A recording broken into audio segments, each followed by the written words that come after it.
Assalamualaikum warahmatullahi wabarakatuh. Izinkan saya untuk memperkenalkan diri. Nama saya Arif Suryandono.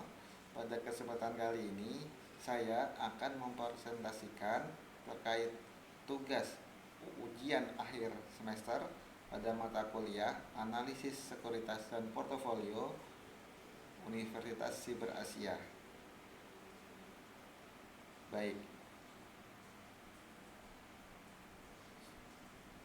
pada tugas sebelumnya, saya mengambil jurnal penelitian yaitu analisis portofolio sebagai dasar pengembalian keputusan investasi saham yang terdaftar pada Bursa Efek Indonesia yang disusun berdasarkan jurnal penelitian oleh Jesse Amenda, Cynthia Korika Putri, dan Lydia Sihotang dari Universitas Muhammadiyah Riau. Berikut daftar isinya, yaitu yang pertama latar belakang masalah, yang kedua tujuan penelitian, yang ketiga metodologi penelitian, yang keempat hasil dan pembahasan, dan yang terakhir yaitu kesimpulan. Baik, terkait latar belakang masalah, kemarin saya telah menganalisis jurnal tersebut dan saya menitik beratkan pada 2 poin, yaitu yang pertama investasi di pasar modal dan kebingungan investor. Pada investasi di pasar modal, menurut saya yaitu latar belakangnya itu keuntungan, yaitu return harapan dan return aktual. Yang kedua risiko dalam kemungkinan keuntungan aktual lebih rendah dari yang diharapkan.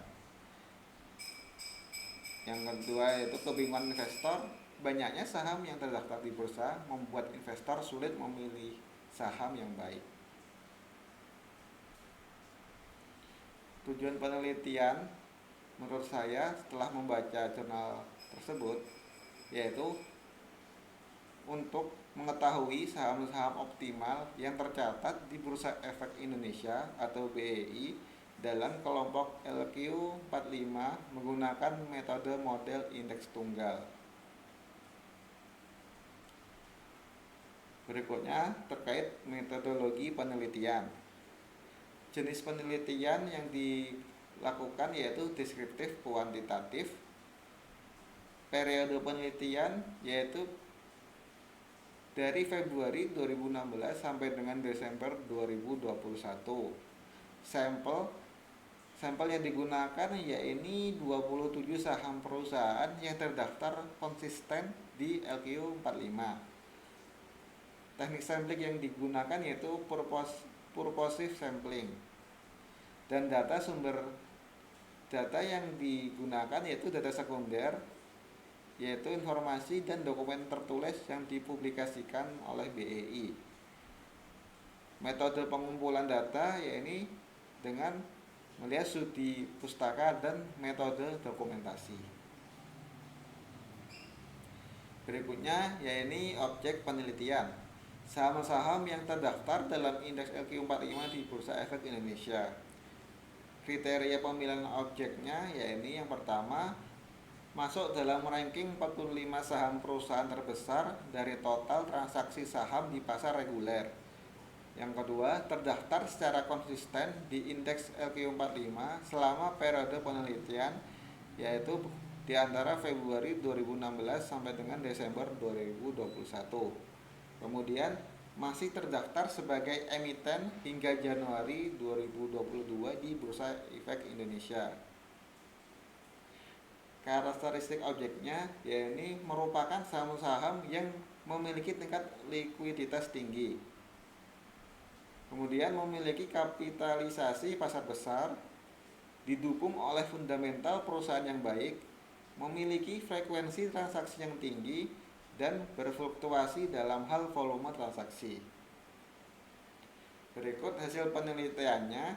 Yang pertama, portofolio optimal ada beberapa, yaitu aneka tambang sebesar 0,305%, Bank Rakyat Indonesia 62,93%, Bank Tabungan Negara 12,98%, Vale Indonesia 0,272%, Indofood Sukses Makmur 2,259%, Semen Indonesia 0,069%, Telekomunikasi Indonesia 21,19%. Expected return yaitu tingkat keuntungan sebesar 3,84% dan memiliki tingkat risiko 0,03%. Pembahasan dalam analisis portofolio menggunakan model indeks tunggal, yaitu dapat digunakan untuk membentuk portofolio optimal pada saham LQ45. Hasil ini dapat digunakan oleh investor sebagai dasar pengambilan keputusan investasi di masa mendatang. Kesimpulan, menurut saya, penelitian ini menunjukkan bahwa analisis portofolio menggunakan model indeks tunggal dapat digunakan untuk membentuk portofolio optimal pada saham LQ45. Dan hasil ini dapat digunakan oleh investor sebagai dasar pengambilan keputusan investasi di masa mendatang. Terima kasih. Sekian presentasi pada kesempatan kali ini. Mohon maaf ada kekurangan. Wassalamualaikum warahmatullahi wabarakatuh.